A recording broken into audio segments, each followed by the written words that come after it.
Так, это лучше. Да не надо. Ну потом бросишь, скажешь, бросишь. Да, внутрь, конечно. Прям с ногами полезешь? Да? Надя! Надо вымыть остатки там с прошлой перегонки и все. Прям мешок 25 килограмм. Короче, из этого, да, будет? Да, из вот этой кукурузы, нашей южной, родной российской. В Америке такой точно нету. Будет бурбон, да? Будет бурбон. У них там вся кукуруза ГМО, а у нас натуральная. Передробим и сделаем бурбон. МНО? Да? Подымешь? Да. А, не впервой же.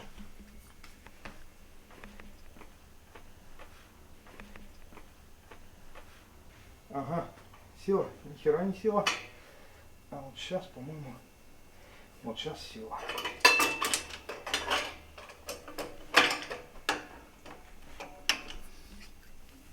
Держи. Держу. Красавчик. Сейчас надо включить дверь. Я тут подержал, типа, на пару, и потом следующий кадр ты уже вытаскиваешь жареную и жрешь ее. Вообще четко будет. Так, эту шляпу. Можно дирижабль заправлять. Ну вот этот фонд вообще не нужен сейчас. Ну красиво зато будет, да? Сейчас нахер флейта нужна, ты варишь кукурузу. Ты что, гонишь, дядя? Дядя, ты что, гонишь? Привет, народ. Сегодня будем делать бурбон с кукурузой и солодов. Пилснера обычного светлого ячменного солода и ржаного немножечко солода добавим. Я не буду рассказывать умных каких-то там формул, фраз, я просто покажу, как я лично это делаю. Получается очень хорошо, вкусно. Ничего лишнего там. Передробили, вскипятили, кашу сделали и поставили на брожение. Для того, чтобы нам сварить кукурузные виски, нам понадобится непосредственно кукуруза. Ее у нас здесь 40 килограмм. Засыпь сама будет 50 килограмм. Мы добавим 6 килограмм пилснера, светлого ячменного солода, и 4 килограмма ржаного солода. Это в пропорции по рецепту Джек Дэниелса. То есть как пиндосы делают там в Америке. Мы будем то же самое здесь повторять. Потом зальем это все дело в бочку. Ну, в процессе покажем. В общем, суть в чем. Мы сейчас наливаем в куб 200 литров воды.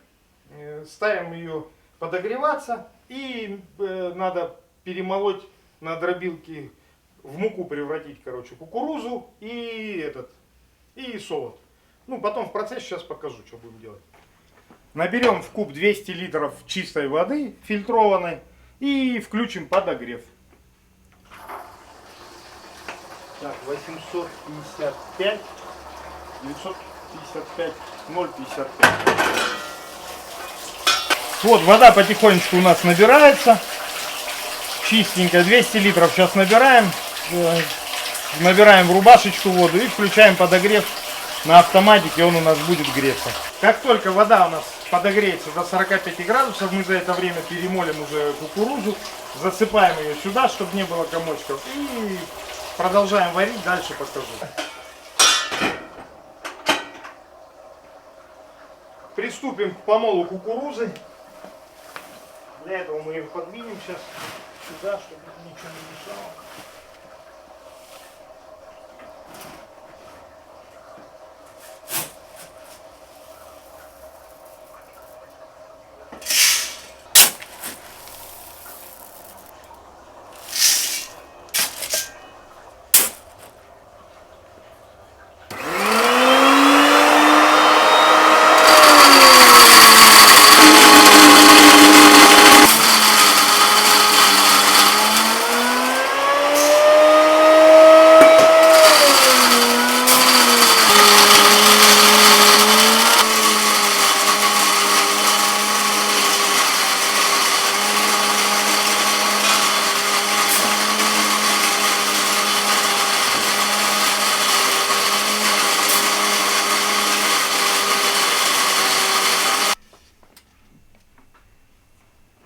Вот она, фракция наша. Мелкая, почти мука. Вот мы ее сейчас разварим. Если бы мы варили пиво, это бы не подошло. А для вискаря самое то. Нам чем больше разварим кукурузу, тем больше доступ к крахмалу получит наш солод. И выход будет намного больше. Я, кстати, когда все сварим, перегоним, сделаю калькуляцию подробную, что почем, сколько выходит литр, сколько солод стоил, сколько дрожжи. По выходу конкретно покажу и расскажу. Будете знать, сколько стоит виски. Набрали мы 200 литров воды, включаем мешалочку и включаем нагрев.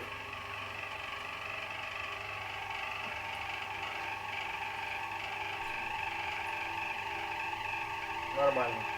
Пусть так и будет. Все, включаем, вода пусть греется. Как только будет 45 градусов температура воды в кубе, мы начнем добавлять кукурузу.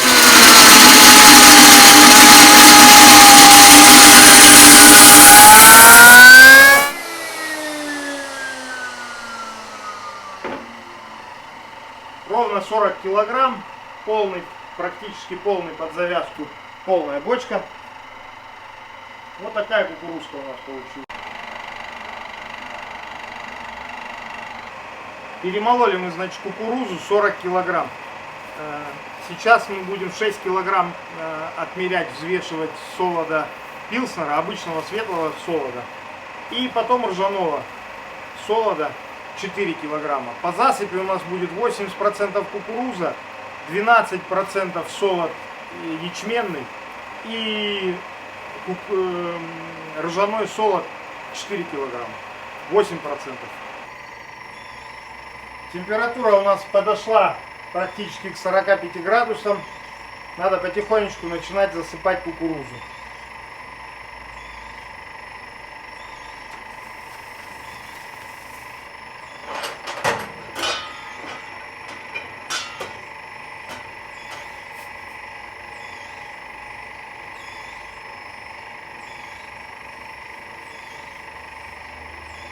Это делается для того, чтобы не было комочков.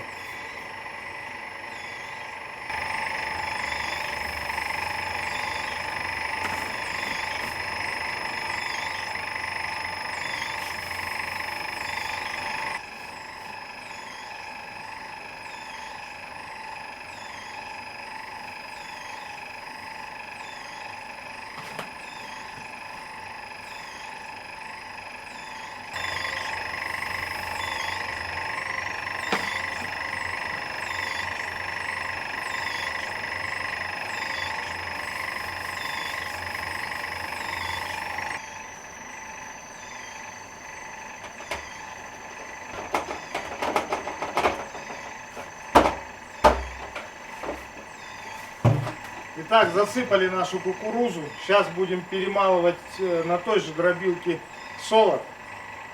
И дальше покажу, что будем делать. Пока варим кукурузу, развариваем.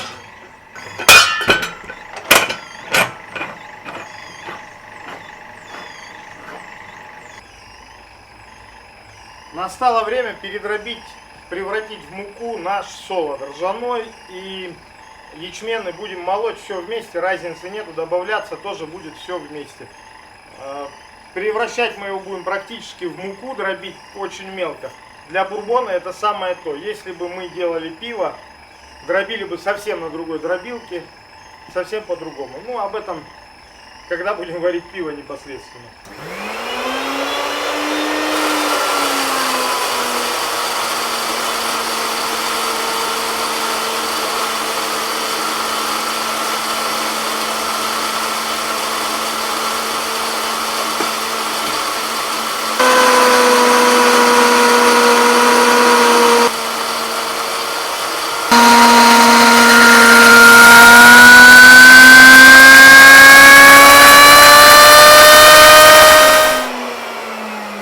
Так мы передробили наш солод, превратили его практически в муку. Вон пыль еще идет. Вот такая мелкая фракция получилась, практически мука, пылит очень сильно. Готово. То, что надо.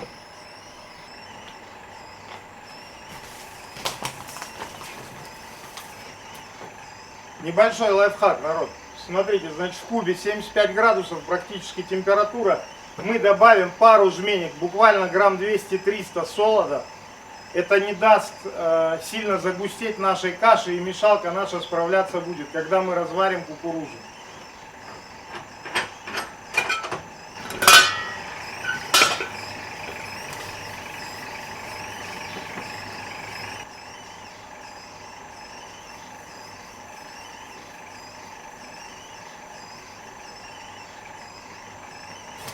Буквально немножко, этого достаточно.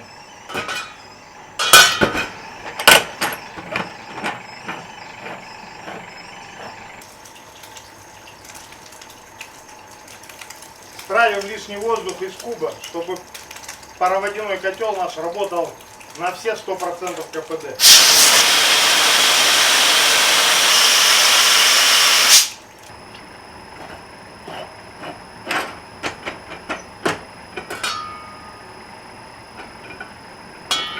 Ой, пенит очень хорошо.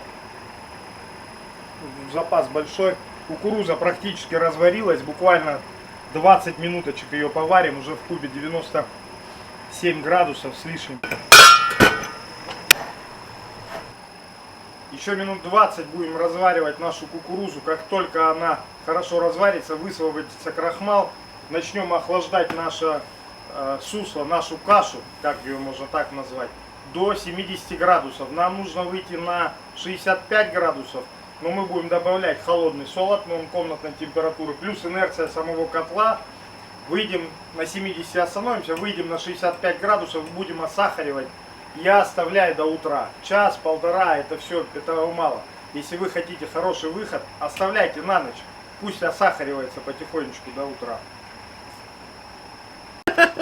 Пена пошла, открыли, думаем, уже 100 градусов, все кипит там, пипец. Ну, пена пошла, я добавил буквально пробочку пены. Это пеногаситель. Вот такой, не знаю, название там, что, ну он, короче, хороший. Называется он просто пеногаситель Софиксил называется. Ну, небольшая авария, сейчас уберем, ничего страшного. Ну, вытекло, если переводить на виски, грамм 50, наверное, виски, может 30. То есть немного. В принципе, Толику на стопку меньше достанется, когда оно будет готово. Да, Толик? Это твоя стопка была. Да? Моя внутри.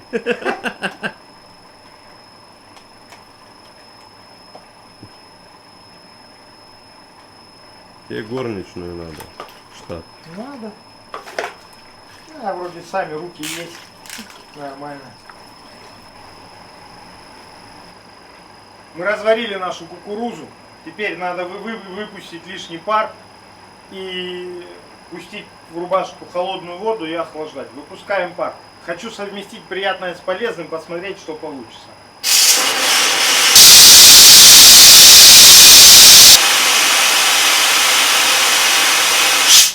Работает. Немного пережарил, правда.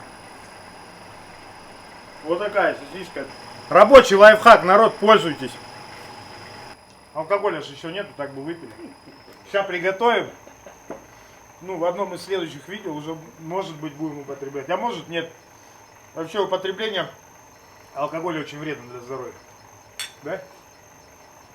В маленьких дозах. Да, в мизерных дозах маленьких. Больших можно. Ну, пена пошла. Пена. Что ж, вытащил, поставил, чтобы не забыть. Ну и как всегда. Итак, у нас температура в кубе 70 градусов. Пора вносить солод. Нам нужно выйти на температуру 65-63. Но есть инерция котла, мы только что выключили. Еще в рубашке холодная вода, плюс сам солод холодный. И мы должны четко выйти на нужную температуру.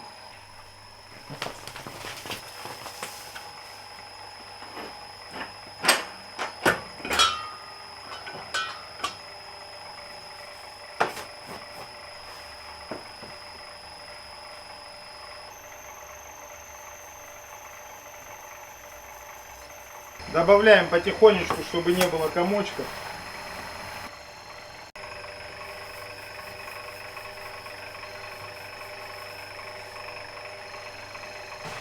Ну, сейчас в кисель превратит он его, жиденьким сделает.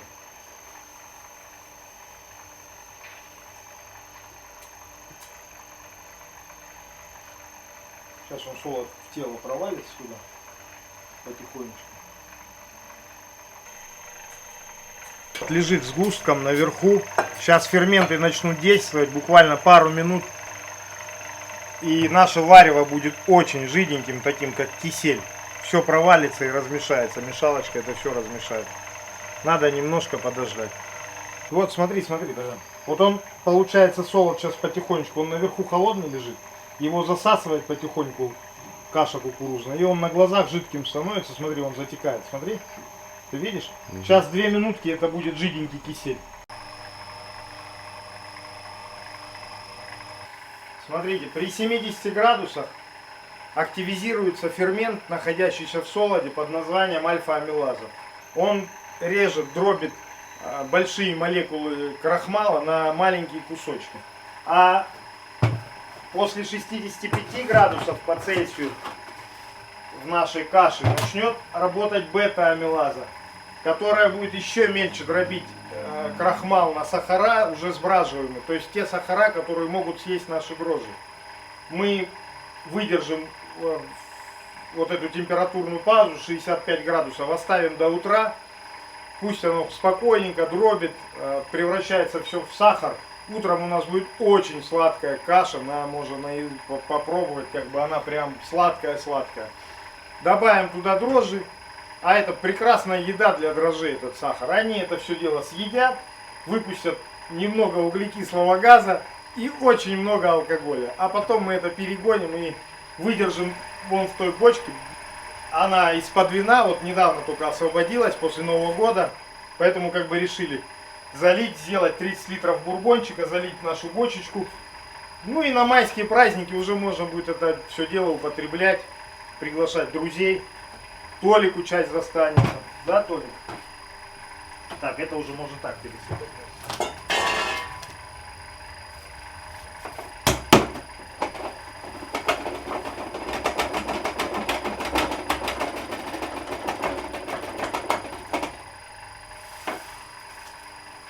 Готово. Наша работа практически закончилась. Осталось внести дрожжи. Ну, с завтрашнего дня начинается работа дрожжей. Сейчас немножко поработают сперва ферменты за нас. А с завтрашнего дня, ближайшую неделю будут работать дрожжи. А мы будем отдыхать. И ждать результатов. У нас несколько комочков солода. Мы их сейчас аккуратно лопаточкой разбродим, раздолбим. И все.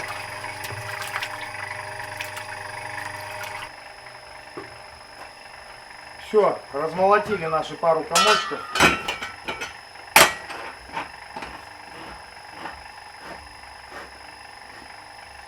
Оставляем это все дело осахариваться до утра.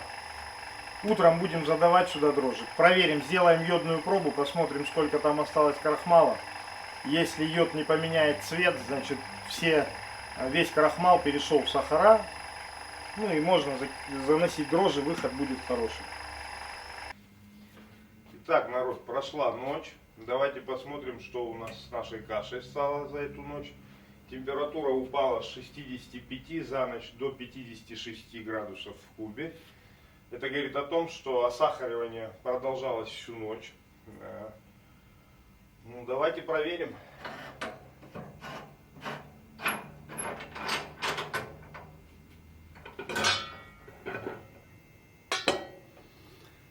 У нас дробина стремится вниз, вода прозрачная. Визуально видно, что вроде все осахарилось нормально. На палец. Очень сладкая водичка. Давайте сделаем йодную пробу.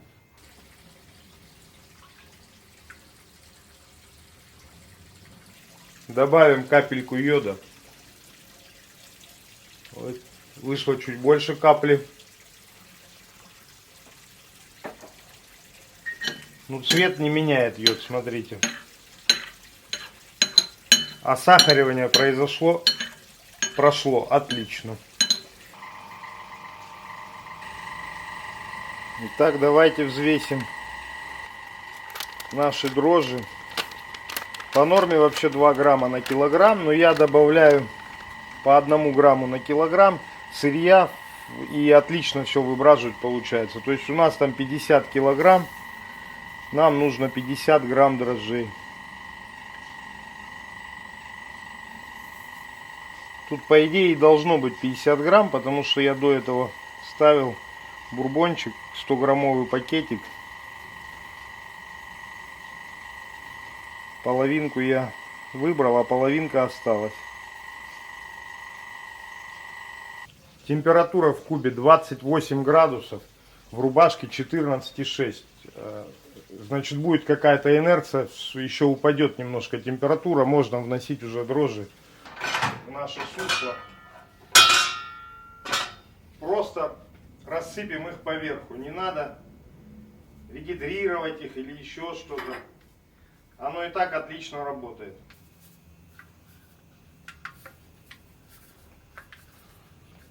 Готово.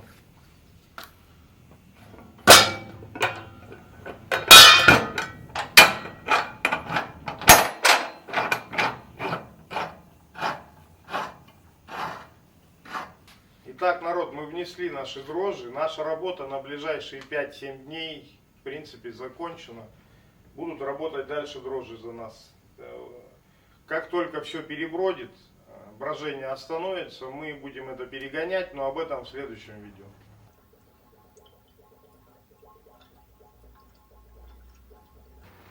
Итак, друзья, прошли первые сутки брожения. Гидрозатвор наш стреляет как из пулемета. Давайте откроем, посмотрим, что там происходит.